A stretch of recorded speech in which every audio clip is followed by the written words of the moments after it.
창세기 46장 28절 말씀.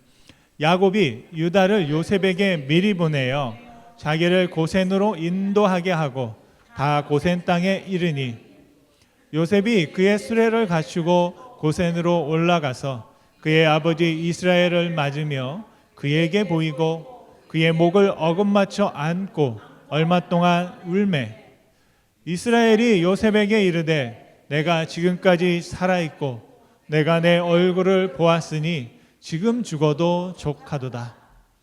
요셉이 그의 형들과 아버지의 가족에게 이르되 내가 올라가서 바로에게 아뢰어 이르기를 가나안 땅에 있던 내 형들과 내 아버지의 가족이 내게로 왔는데 그들은 목자들이라 목축하는 사람들이므로 그들의 양과 소와 모든 소유를 이끌고 왔나이다 하리니 바로가 당신들을 불러서 너희의 직업이 무엇이냐 묻거든 당신들은 이르기를 주의 종들은 어렸을 때부터 지금까지 목축하는 자들이온데 우리와 우리 선조가 다 그러하니이다 하소서.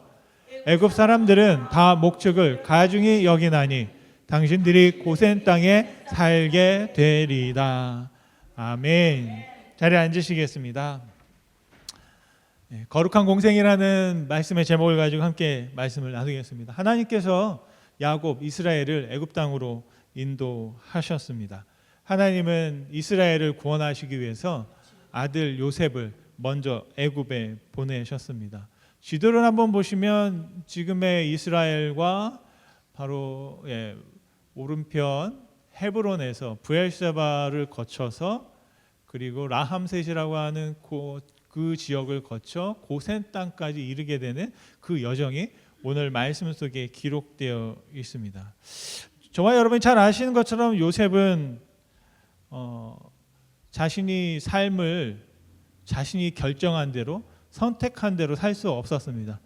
누군가가 계속해서 원치 않는 옷을 입혀서 요셉을 이집트까지 이끌어 갔던 것을 볼 수 있습니다.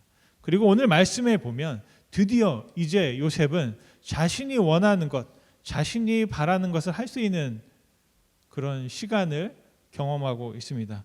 무슨 말씀이냐면 요셉이 두 가지 선택이 있습니다. 하나님께서 자신을 이집트로 보내셨다. 그래서 다시 말하면 하나님께서 나를 보내셨다. 보냄받은 자로서 삶을 살 수도 있고요. 반대로는 형들이 나를 이집트에 팔았다. 팔려진 자로 살 수가 있습니다. 여러분 인생은 해석이라고 합니다. 내가 인생을 어떻게 바라보냐에 따라서 내 삶은 180도 달라질 수 있습니다.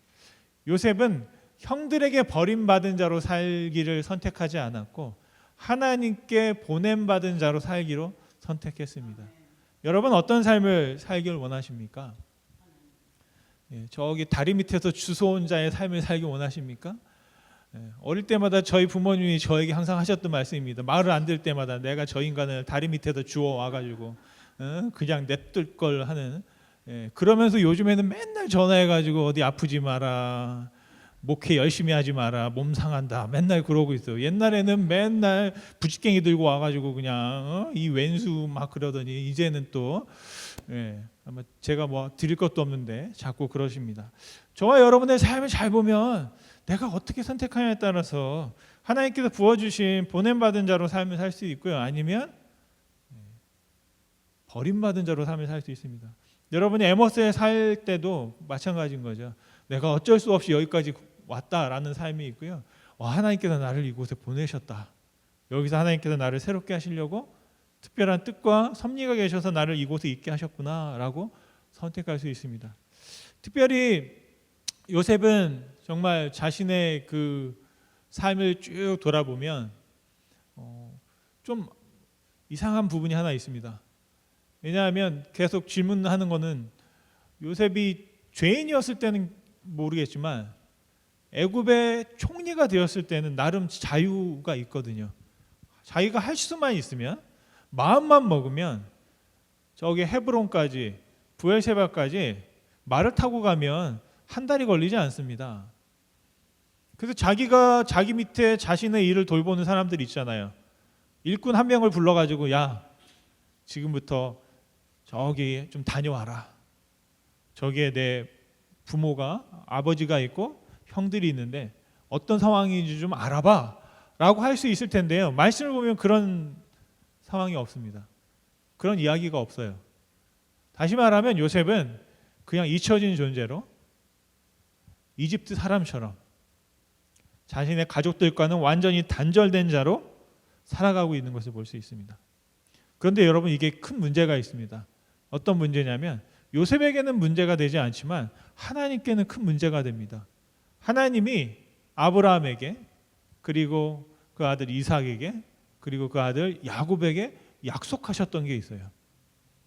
내가 너희를 복의 근원이 되게 하고 너의 후손들을 통해서 세상이 하늘의 별과 바다의 모래와 같이 축복을 받을 것이다 라고 했는데, 지금 현재 어떤 상황이냐면 가나안에 살고 있는 아버지 야곱, 근데 이 야곱은 자기 아들들을 믿지를 못합니다. 신뢰하지 못해요.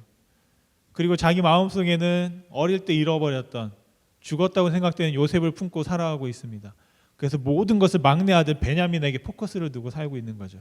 그러니까 가정이 완전히 깨어져 있는 겁니다. 그리고 요셉은 자기가 가족들을 다시 찾을 수 있는 상황인데도 불구하고 찾지 않습니다. 그냥 잊혀진 죄로 나는 그냥 애굽에서 버림받았으니 굳이 내가 저기 가면 또 문제가 생길 거기 때문에. 그러니까 이렇게 다 헤어져 있고 관계가 단절되어 있는 것을 볼 수 있어요. 뭐 여러분들도 여러분의 삶을 살다 보면 여러 가지 관계들이 있습니다. 좋을 때도 있고 또 헤어져 또 안 좋을 때도 있고, 그랬다가 또 다시 또 하나가 되기도 합니다. 저도 어릴 때 보면 이 야곱의 가정과 비슷한 경험을 좀 했었습니다. 여기 있는 우리 청년들이나 대학생들도 보면 뭐 중고등학교 때 유학을 온 친구들도 있고, 부모님과 헤어져서 살게 되고, 또 대학생이 돼서 또 대학원을 다니면서 부모님과 좀 떨어져서 이렇게 살게 되는데요. 저도 중학교 때 이제 헤어져서 살았거든요. 살고 이제 친척집에 있고, 또 아버지는 또 서울에서 혼자 또 일하고 또 학교 다니고, 어머니는 또 시골에서 있고, 그러니까 이게 막 다 이산가족처럼 이제 헤어져 있던 그런 시간들이 있는데, 그런 시간들이 있다가 나중에 이렇게 만나면 좀 서먹서먹하더라고요. 네, 그랬던 경험이 있습니다. 근데 하나님께는 지금 문제가 뭐냐면 이 가정이 회복돼야만 하나님의 축복을 흘러보낼 수 있는 축복받은 후손으로서 하나님께 사용할 수 있는데, 그게 지금 되지 않는다는 겁니다. 그런데 오늘 말씀에 보면 결국에 하나님께서 때가 되어서 그 야곱의 가정을 회복시키는 걸 볼 수 있습니다. 이제는 아버지부터 모든 아들들이 다 같이 한 자리에 모여서 새롭게 그 집안이 형성되어지고 회복되어지는 것을 볼 수 있습니다. 여러분, 하나님의 형통이라는 것은 바로 하나님께서 우리 가운데 바라고 계시는 것은 그런 모습이 아닐까 싶습니다.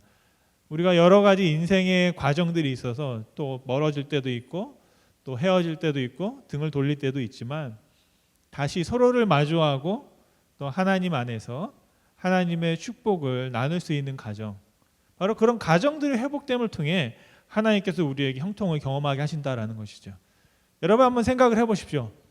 제가 아무리 크게 성공을 하고 만약에 이 에머스에서 갑자기 1층이 막 모자르고 2층이 막 차고 넘칠 정도로 막 우리 성도님들이 뭐 와서 예배를 드린다. 1부 예배가 아니라 2부, 3부, 4부 예배를 드릴 정도로 성도들이 너무 많다. 아멘이 아무도 없어요. 그런 일이 어떻게 일어나겠어. 그런데 이렇게 일어났을 때 제가 저희 아버님하고 완전히 그냥 원수가 돼가지고 연락도 안 하고 그냥 그렇게 살고 있다면 서로 간에 얼마나 좀 저는 찝찝할 것 같아요. 내가 막 잘 돼도 내가 아빠한테, 내가 아버님한테 뭔가를 얘기하지 못하면 자꾸 기도할 때마다 그게 떠오르지 않을까 싶습니다.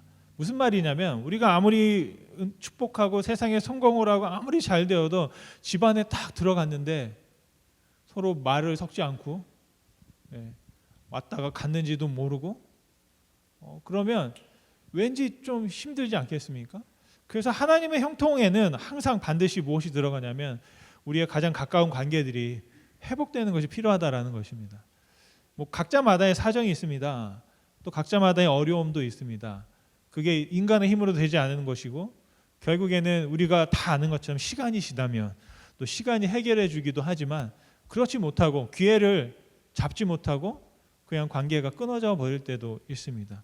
그런데 한 가지 오늘 말씀을 통해서 이삭의 후손들 또 야곱과 그의 가족들이 하나님을 통해 경험하게 되는 것은 하나님의 형통이라는 것은 그냥 우리가 어떤 목적을 향해서 목표를 향해서 그것을 이루는 것뿐 아니라 우리 공동체가 우리 가정이 우리 교회가 이 관계들이 회복되는 것이 굉장히 중요하구나라는 사실을 다시 한번 깨닫게 됩니다.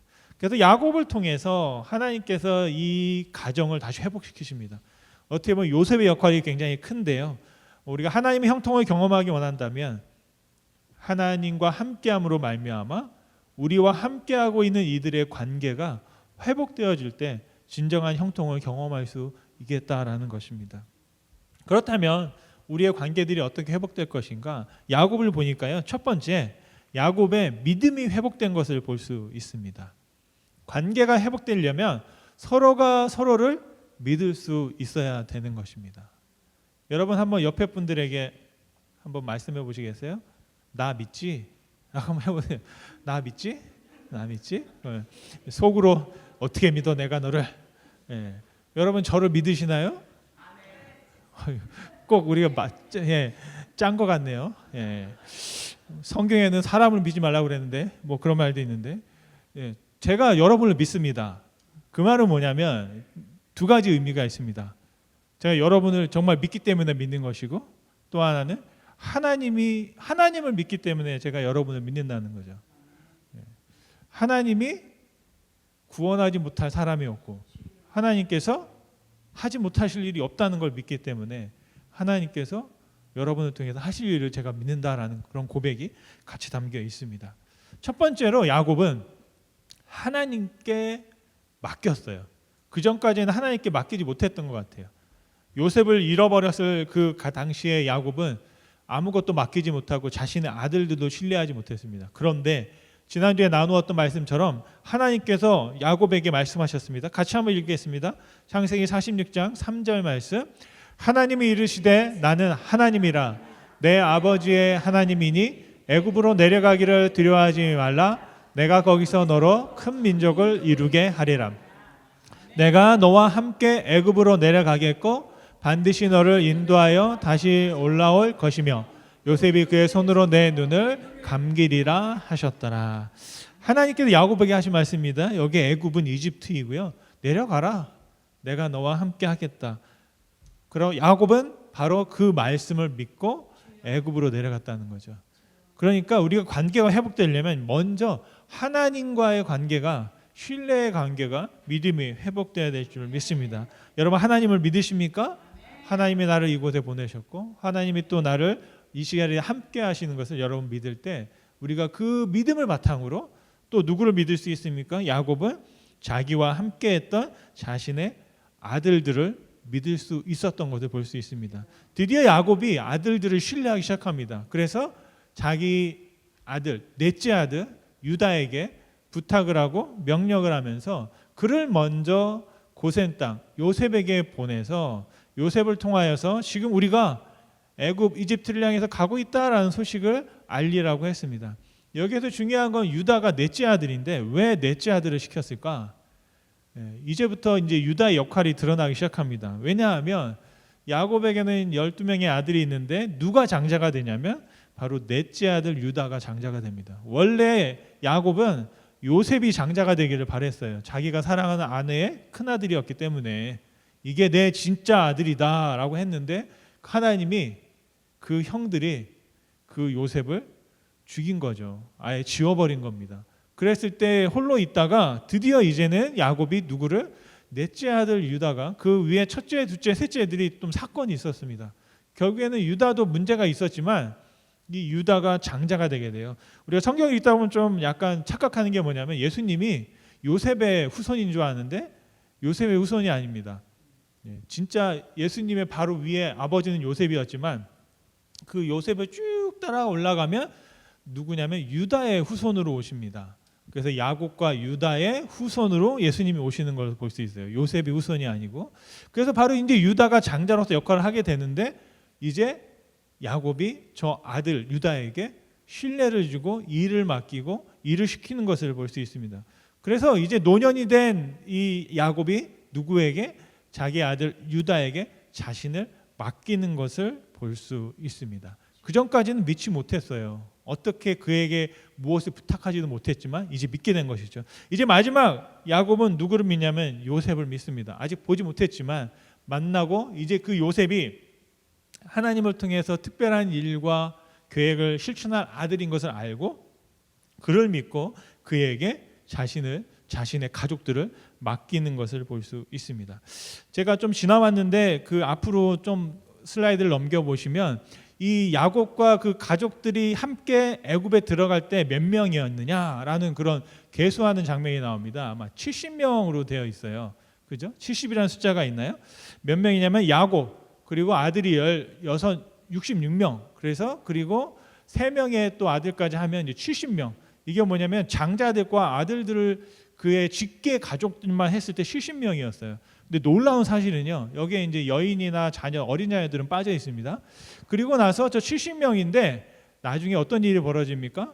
400년이 지나고 이 이스라엘 사람들이 애굽을 빠져나올 때 몇 명이었냐면 숫자상으로 볼 때 60만 3,550명이 되었다라고 합니다. 저거는 뭐냐면 20세 이상 전쟁터에 나갈 수 있는 사람의 숫자고요. 그리고 레위 지파는 제외되어 있습니다. 신학 학자, 성경 학자들에 의하면 대략 한번 200만 명이 되지 않을까라는 그런 추측을 하기도 합니다. 결국에는 야곱이 어떻게 될지 몰랐으나 그 70명을 이끄는 족장으로서 하나님께 맡기고 자기 아들을 신뢰하고 요셉에게 맡겼을 때 400여 년이 지난 후에 엄청나게 큰 민족으로 부흥하고 성장하고 크게 되었다라는 것을 우리가 볼 수 있습니다. 여러분 한번 생각을 해보십시오. 여러분의 자녀들을 보면 어떤 생각이 드십니까? 아유, 어떻게 살아갈라나 싶을 때가 있지 않으세요? 이 세상에서 정말 이 어려운 세상에 무엇을 하면 걱정되기도 하고 또 때로는 의지가 되기도 합니다.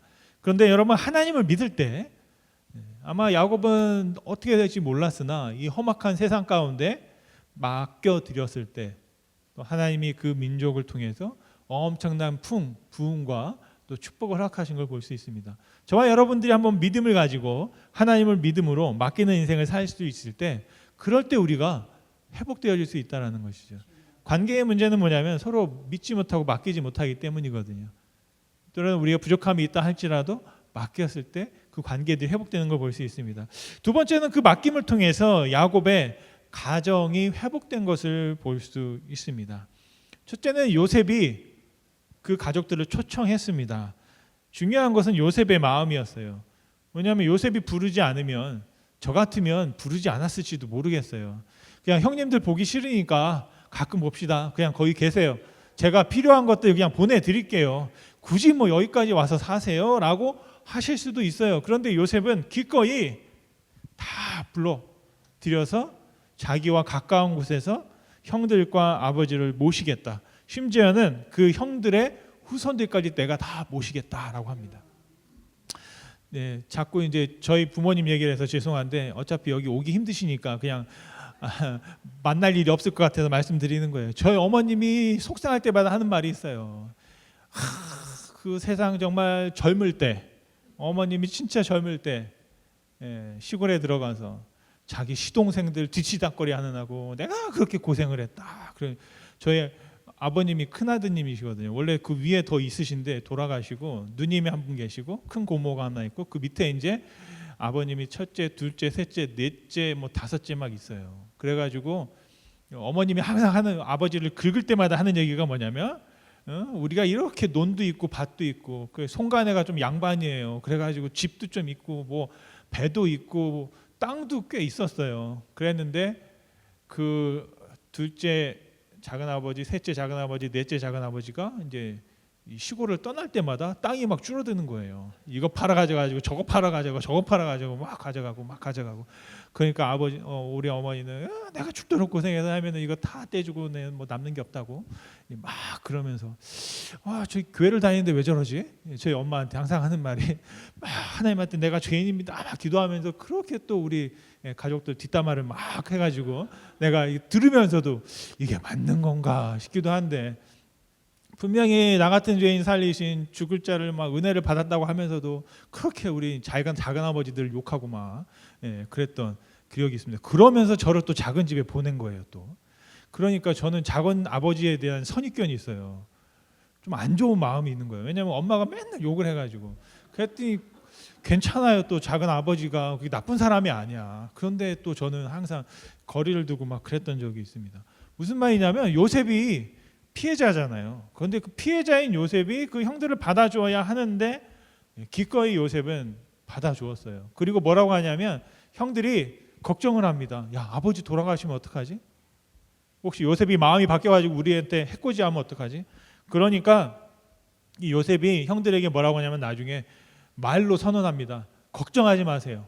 제가 당신들의 자손까지도 다 돌보겠습니다라고 확언을 하고 또 약속하는 것을 볼 수 있습니다. 그래서 그들을 불렀어요. 여러분 부르십시오. 부르실 분 혹시 있으면 필요한 분도 있으면 좀 불러서 같이 밥도 먹고 그래서 회복될 수 있기를 간절히 소원합니다. 누군가는 불러줘야 되거든요. 불러서 만나서 밥 먹다 보면 또 괜찮아요. 또 예전에는 그렇게 막 꼴보기가 싫었는데 한번 또 밥 먹어보니까 또 정이 생기기도 하고 우리는 한국 사람들이잖아요. 정이 있기 때문에 또 그 마음도 회복되기도 합니다. 그래서 이제 어떤 일이 벌어지냐면 왔어요. 또 형들이. 그리고 드디어 오늘 말씀해 보니까 아버지를 요셉이 만났습니다. 서로 얼굴을 봤어요. 아까도 처음부터 말씀드렸던 것처럼 요셉은 아버지조차도 별로 만나고 싶지 않았던 것 같아요. 찾질 않았거든요. 그냥 나는 애굽 사람으로 사는 게 더 편하다. 다시 그 집안에 들어가고 싶지 않다 싶었던 겁니다. 그런데 아버지를 모셔왔고 아버지와 함께 만나서 아버지를 끌어안고 울었다라는 말씀이 있습니다. 이게 굉장히 오늘 요셉의 이야기 속에서 보면 형을 만났던 장면과 함께 굉장히 큰 장면이거든요. 그런데 성경은 그냥 딱 한 절로 설명하고 있습니다. 같이 한번 읽어볼까요? 네, 29절 말씀을 같이 한번 읽어보겠습니다. 29절이 있나요? 네. 29절은 제가 29절 같이 한번 읽겠습니다. 요셉이 그의 수레를 갖추고 고센으로 올라가서 그의 아버지 이스라엘을 맞으며 그에게 보이고 그의 목을 어금맞춰 안고 얼마 동안 울매. 아멘. 그렇게 울었대요. 근데 세번역 성경에 보니까 거기 뭐라고 되어 있냐면 세번역 성경은 요셉이 아버지 이스라엘을 보고서 목을 껴안고 한참 울다가는 다시 꼭 껴안았다라고 하는 겁니다. 그냥 처음에 아무 말이 없는 거예요. 근데 제가 이 말씀을 보면서 좀 질문 생겼던 건 뭐냐면 요셉이 주어입니다. 그래서 요셉이 아버지를 안고 울다가 다시 얼굴을 보고 또 다시 껴안았다는 거예요. 무슨 말을 못하고 그냥 울기만 했다는 거죠. 근데 아버지는 울었을까 안 울었을까 지금 그 기억이 없어요. 여기 보면 이스라엘 야곱이 울었단 말은 없어요.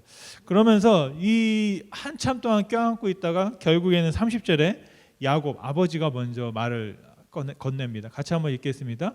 이스라엘이 요셉에게 이르되 내가 지금까지 살아있고 내가 내 얼굴을 보았으니 지금 죽어도 족하도다.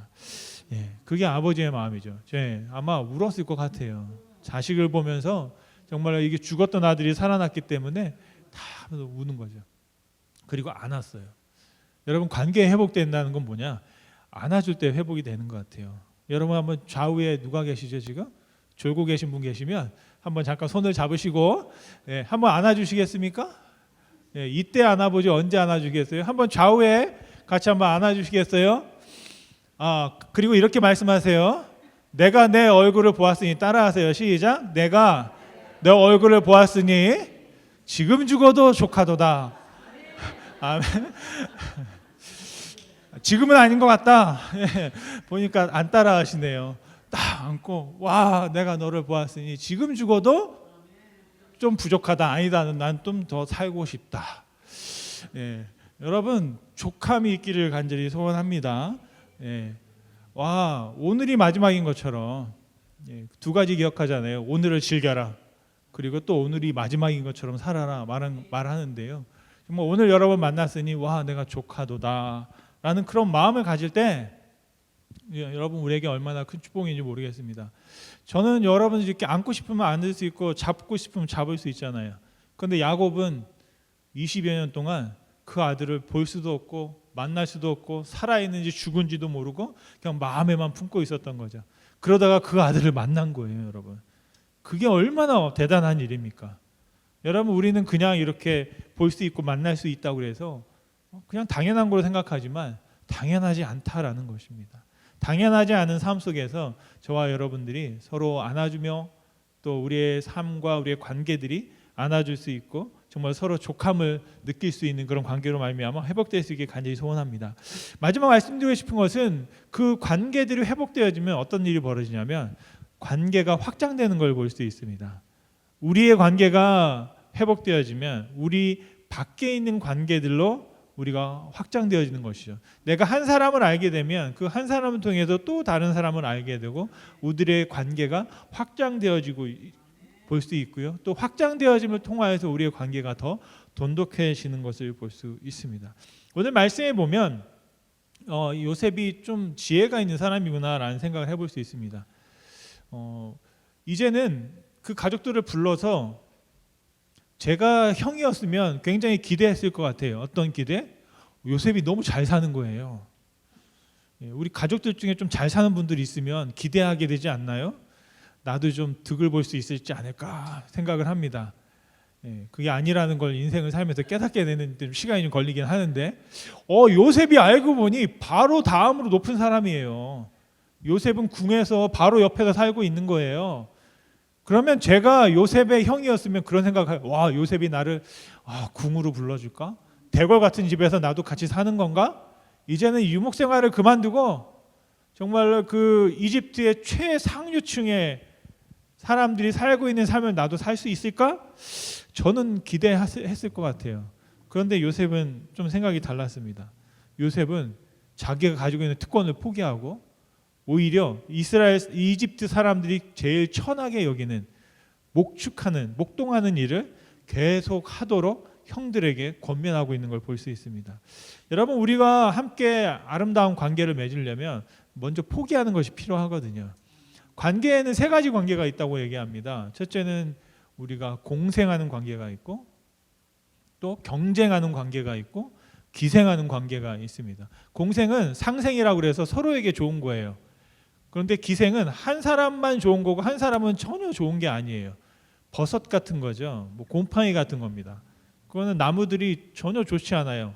그런데 그 기생하는 것들은 자기들이 막 살찌게 되는 거죠. 그리고 포식하는 관계는 경쟁하는 관계인데요. 하나를 잡아먹는 겁니다. 그래서 경쟁에서 한 사람이 이겨야 되는 그런 관계죠. 어떻게 보면 이스라엘 사람들이 가나안의 이 애굽으로 들어오면서 이 세 가지 중에 하나를 해야 되는데요. 요셉은 어떻게 하면 우리가 공생할 수 있을까? 서로 윈윈할 수 있을까? 상생할 수 있을까를 생각을 했습니다. 그러면서 요셉이 먼저 특권을 포기하고 여러분들이 나와 같은 그런 형제들이 또 아버지의 그 가족이 최상류층의 삶을 사는 게 아니라 오히려 이 애굽 사람들, 이집트 사람들에게 바다가 되지 아니하도록 고센 땅이라는 곳에 정착할 수 있도록 지혜를 보는 것입니다. 고센 땅이 바로의 말에 의하면 굉장히 좋은 땅이라고 합니다. 그런데 왜 요셉이 그 땅으로 자기의 가족들을 보냈냐면 이집트 사람들이 그 땅에 살지 않기 때문인 거예요. 너무나 좋은 땅이고 그 나일강의 삼각지 옥토 같은 곳이지만 문제가 하나 있습니다. 몇 가지 문제가 있는데 첫째는 때가 되면 범람을 하는 겁니다. 그러니까 위험한 거죠. 거기에는 도시국가나 집을 짓고 살 수가 없는 거예요. 그런데 좋은 건 뭐냐면 이스라엘 사람들은 유목을 하기 때문에 텐트를 지고 살았어요. 그러니까 좋을 때는 살다가 또 할 때는 집을 또 다 접어서 분리해서 딴 곳에 살 수 있는 거죠. 그리고 또 한 가지 문제가 뭐냐면 거기 평지입니다. 그러다 보니까 적들로부터 자신들을 보호할 수가 없어요. 사방이 다 열려져 있는 거죠. 그러니까 산악지역이나 절벽이나 그런 한쪽 면이라도 성을 쌓을 수 있는 데 도움이 되는 곳에 그 도시국가들이 세워지게 된 거죠. 예루살렘이 천혜의 요새인 것은 한쪽이 절벽이거든요. 그러니까 그 위에 성을 쌓고 하다 보면 한쪽만 막으면 되는 겁니다. 그런데 이 고센 지역은 평야 지역이기 때문에 다 적들로부터 위험한 것이에요. 그러다 보니까 땅은 너무 좋은데 위험한 곳이기 때문에 이집트 사람들이 정착하지 않는 겁니다. 그래서 그 땅을 오히려 우리들이 점령하고 살게 되면 그 사람들에게 바다가 되지 않으면서도 또 우리에게는 아주 유리한 그런 조건에서 삶을 살 수 있겠다라는 지혜를 가지게 되는 것이죠. 그러면서 벌써 바로를 만나기 전에 인터뷰할 수 있는 묘수를 짜냅니다. 너의 직업이 뭐냐? 그랬을 때 우리는 목축합니다. 알고 봤더니 이집트 사람들은 목축하는 것을 굉장히 터부시하고 가증하게 생각한다고 했습니다. 그 말은 뭐냐면 가까이 가지 않는다는 거죠. 오히려 거리를 둔다는 겁니다. 아까 말씀드린 것처럼 우리가 서로 끌어안을 수 있는 관계가 있고요. 또 어느 정도의 거리를 두고 있어야 될 관계가 또 필요합니다. 그래서 그것을 저는 거룩한 공생이라고 말씀을 드리는데, 공생이라는 것은 함께 한다는 거고 거룩하다는 것은 분리되는 거지만 이 두 가지 개념이 같이 할 때 우리가 거룩한 공생을 할 수 있다는 거죠. 교회는 세상과 또 거룩한 공생을 할 수 있어야 되고요. 우리 크리스천들은 또 세상에 또 하나님을 모르는 사람들과 또 거룩한 공생들을 할 수 있어야만 됩니다. 그래도 그 관계를 유지하면서 어떻게 하면 우리가 그 안에서 하나님의 뜻과 하나님의 사랑을 전할 수 있을까를 계속 고민해 보게 되는 것입니다. 여러분, 말씀을 마치면 하나님은요, 예수님을 통해서 우리와 거룩한 공생의 관계를 맺으셨습니다. 요한복음 14장 10절 말씀해 보니까 이런 말씀을 하십니다. 하나님이 예수님과 어떤 관계였는가라는 것이죠. 내가 아버지 안에 거하고 아버지는 내 안에 계신 것을 내가 믿지 아니하느냐. 제자들에게 하신 말씀입니다. 너 믿어라. 내가 아버지 안에 있다. 아버지가 내 안에 있다. 여러분, 이 말씀을 들을 때 어떠세요? 어떤 사람들은 막 놀라는 거예요. 이건 신성모독이다. 어떻게 사람이신 예수님 안에 하나님이 거하실 수 있느냐라는 겁니다.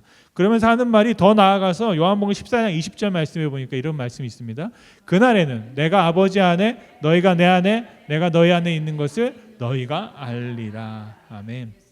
그날은 지금이거든요. 우리가 살아가고 있는 이 날에 내가 아버지 안에, 예수님이 아버지 안에, 그리고 우리가 예수님 안에, 그리고 예수님이 내 안에 있다. 그것을 여러분에게 알라고 말씀하십니다. 이게 여러분 어떻게 될까요? 수학을 하시는 분들이나 또 어떤 이과 계통에 계신 분들은 이게 어떻게 들어가지? 이게 들어가고 들어가면 이게 어떻게 되는 건가 설명하기 쉽지 않을 것 같습니다. 그런데 이 말씀을 하신 이유가 있는데요. 도대체 안에 있다는 게 무슨 뜻이냐라는 거죠. 하나님 안에 있다? 예수님 안에 있다? 우리 안에 있다는 게 무슨 말씀일까? 그 말의 의미를 14장의 21절에 바로 이어지는 말씀을 이렇게 설명합니다. 같이 한번 읽겠습니다. 21절 말씀. 나의 계명을 지키는 자라야 나를 사랑하는 자니 나를 사랑하는 자는 내 아버지께 사랑을 받을 것이요 나도 그를 사랑하여 그에게 나를 나타내리라. 아멘. 내 안에 있다는 것은 내 안에 그 사람이 있다. 내가 그 사람을 사랑한다. 그런데 사랑하는 자는 무엇을 한다? 계명을 지킨다. 바로 말씀을 지킨다. 그래서 하나님의 말씀이 내 안에 있으면 하나님이 내 안에 계신 것이고, 또 나의 말이 하나님 안에 있으면 또 내가 하나님 안에 있게 되는 것이다 말씀드릴 수 있겠습니다. 여러분, 사랑을 하게 되면 내 사랑하는 사람의 말을 귀담아 듣게 됩니다. 그런데 내 말을 귀담아 듣지 않으면 이미 그때는 사랑이 식은 거예요.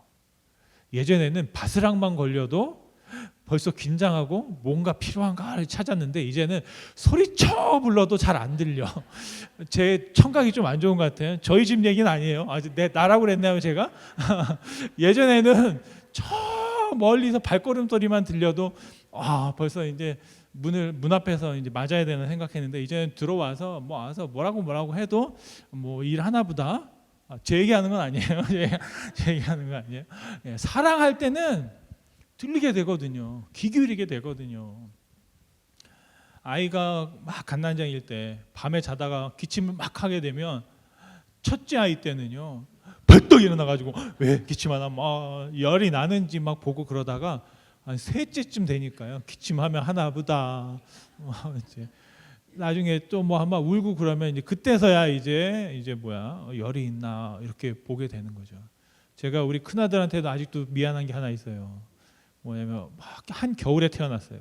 그러니까 그 우유를 먹는데 피곤하잖아요. 저도 밤에 꼭 한 번씩 달라고 그러니까 막 물을 데펴가지고 옆에 그 우유를 막 타가지고 잠결에 그냥 꽂은 거예요. 근데 애가 하고 막 우는 거예요. 그래서 왜 울지? 하고 제가 빨아봤더니 너무 뜨거운 거야 이게. 그래가지고 이걸 좀 식혀서 해야 되는데 그냥 끓는 물을 그냥 막 타가지고 그냥 먹여가지고 이 자리를 빌어서 사과의 말씀을 드리면서 사랑하기 때문에 처음에는 조심조심했는데 한 몇 달 지나고 나니까 조심성이 사라지더라고요. 우리가 편해지면 좀 편해지자고 하는데 그 편한 게 또 그렇게 또 좋은 것만은 아닌 것 같아요. 지킬 것은 지키면서 가는 것인데, 드리고 싶은 말씀은 뭐냐면, 사랑을 하게 되면 말씀을 귀담아 듣게 되고 그 말씀을 지키려고 한다라는 것이죠. 저와 여러분들이 하나님과의 관계, 또 우리 사람과의 관계도 마찬가지입니다. 그 말씀이, 그의 말이, 그의 마음이 내 마음에 함께 있기를 간절히 소원합니다. 그럴 때 우리의 관계들이 회복되고 세상에 나가 성공하고 또 내가 아무리 잘되고 내가 무슨 일이 있다 할지라도 우리 주변에 있는 관계들이 천국과 같은 관계가 돼야 되죠. 그래야만 하나님의 형통을 같이 고백하고 나눌 수 있을 줄 믿습니다. 신앙생활 하면서 제가 여러분들에게 마지막 드리고 싶은 말씀은 뭐냐면, 우리가 하나님과의 관계를 생각할 때 약간 좀 착각하시는 분들이 계세요. 예전에는 이 목사님들을 보면서 뭐라고 하냐면 하나님의 종, 하나님의 종이라는 말을 많이 쓰셨어요. 근데 제가 성경에 보면 하나님의 종이라는 얘기가 있나 보니까, 그 하나님의 종이라고 하는 거는 뭐냐면 내가 하는 말이죠. 다른 사람이 당신은 하나님의 종입니다라고 말하는 경우가 거의 없어요. 무슨 말이냐면 사도 바울이 저는 하나님의 종입니다라고 나 스스로를 하나님 앞에 낮춰서 부를 때 하는 거지, 당신은 하나님의 종입니다라고 이렇게 높여서 부르는 말은 아니거든요. 그런데 이제 무슨 말이냐면, 종이라는 말을 잘 들어볼 때 하나님이 그러면 나한테 종이 되기를 원하시는가? 하나님이 나를 당신의 종으로 삼으셨나? 잘 보시면 예수님께서 하신 말씀이 있습니다. 하나님은 종의 관계보다는 좀 더 우리가 생각하는 것보다는 좀 다른 관계를 원하신다는 거예요. 이게 오늘 이번 한 주 동안의 암송 구절인데요. 같이 한번 요한복음 15장 15절 말씀을 같이 한번 읽고 오늘 말씀을 마치면 좋겠습니다. 요한복음 15장 15절 말씀입니다. 없어요. 없으면 제가 읽어드리고, 주보에 보면 주보에 암송 구절 말씀이 적혀 있습니다. 같이 한번 읽겠습니다. 이제부터는 너희를 종이라 하지 아니하리니 종은 주인이 하는 것을 알지 못함이라. 너희를 친구라 하였노니 내가 내 아버지께 들은 것을 다 너희에게 알게 하였음이라. 아멘. 여러분들 하나님의 종으로 살고 싶으세요? 아니면 하나님의 친구로 살고 싶으세요? 장단점이 있을 것 같긴 합니다. 그런데 예수님께서 바라시고 하나님이 원하시는 관계는 친구 같은 관계라는 거예요. 여러분, 이스라엘 백성들을 잘 보면요, 착각하는 게 있었습니다. 하나님은 내가 너와 친구가 되고 싶어. 내가 너와 관계하고 싶어. 친구는 뭐냐면 서로에게 바라는 게 있습니다. 그런데 우리가 잘 보면 하나님은 우리에게 바라는 게 있어요. 이게 굉장히 중요한 겁니다. 그런데 우리는 하나님 앞에 바라는 건 있지만 하나님이 나에게 바라는 것에 대해서는 조금은 소원할 수가 있습니다. 그 우상과 하나님의 차이가 뭐냐? 어떤 분이 말씀하시기를, 우상은 내가 하고 싶은 걸 대신해 주는 것이 우상이에요. 아이돌이라는 거죠. 그런데 그 우상은 나에게 바라는 것이 없습니다. 나에게 원하는 것이 없어요. 그냥 내가 바라는 것을 실행하는 것, 그것만 하는 게 우상인 거예요. 그런데 하나님은, 하나님이 저에게, 우리에게 바라는 게 있는 거예요. 친구처럼. 너도 너의 일을 했으면 좋겠다. 너도 너가 해야 할 일들을, 내가 바라는 일들을 너희도 해 주었으면 좋겠다 말씀하십니다. 여러분, 하나님의 형통이라는 것은 일방적으로 내가 바라는 것을 수행해 주신 하나님이 아니라 내가 원하는 것, 그리고 하나님이 바라는 것들을 같이 이루어 나가는 것이죠. 여러분, 요셉이 왜 형통했습니까? 하나님과 함께함으로 하나님이 요셉에게 바랐던 것들을 요셉이 했던 겁니다. 가정을 회복시켜라. 형들을 용서해라. 그리고 내가 너에게 했던 약속들을, 그 꿈을, 그 어릴 때 요셉이 꾸었던 꿈은 요셉의 꿈이 아니라 하나님의 꿈이었던 거예요. 그 꿈을 너가 이루어 주었으면 좋겠다라는 것이죠. 오늘 여러분, 하나님께서는 우리에게 똑같은 말씀하십니다.